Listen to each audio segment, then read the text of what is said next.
There's never been an object in the basketball universe like Caitlin Clark. She's drawing a huge surge of interest and viewership to women's basketball. She's the all-time leading NCAA scorer, and she leads the nation assists at the same time. Without a doubt, she's the best point guard in the history of women's basketball.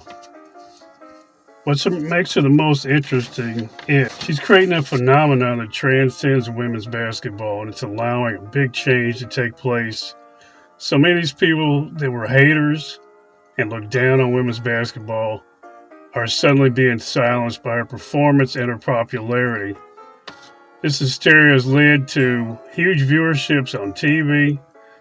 It's led to a big crossover into other areas of the sports. It's led to attention for women in basketball like there's never been. It's a hysteria.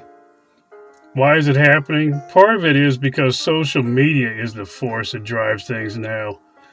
So conventional media that would often sort of ignore women's basketball, and even times when it was popular, really doesn't have that effect anymore.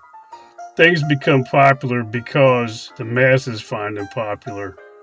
Sort of like the Kardashians are popular, and there's really no real reason for it. There's a push for things that are really, truly popular to move on social media in ways they weren't before.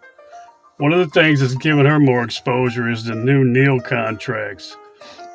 Because you see her on commercials and in other places where she's used to sell products, suddenly that spills over into her overall popularity. That gets people talking on social media, which creates kind of a snowball effect. So she's become this media darling who's drawing interest. People want to see games because she's there. She's become like an ambassador for women's basketball.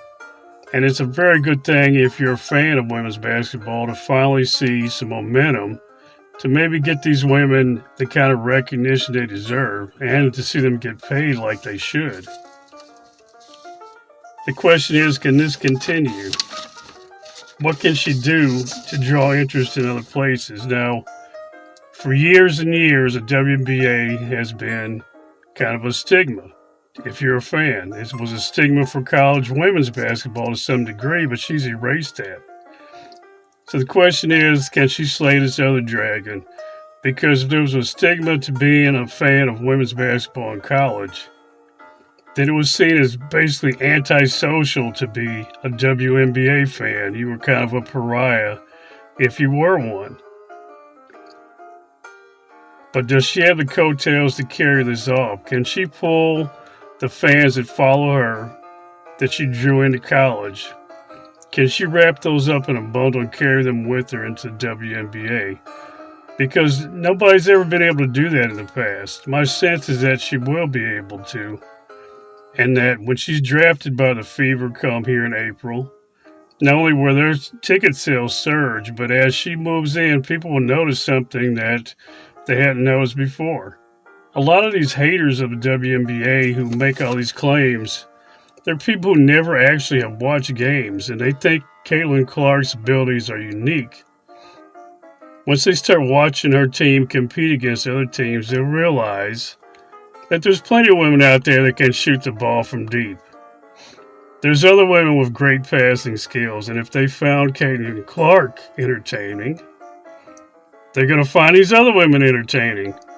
I really believe she's going to be able to transfer this over, and that the WNBA, after all these years, is going to see a surge in their popularity and their viewership.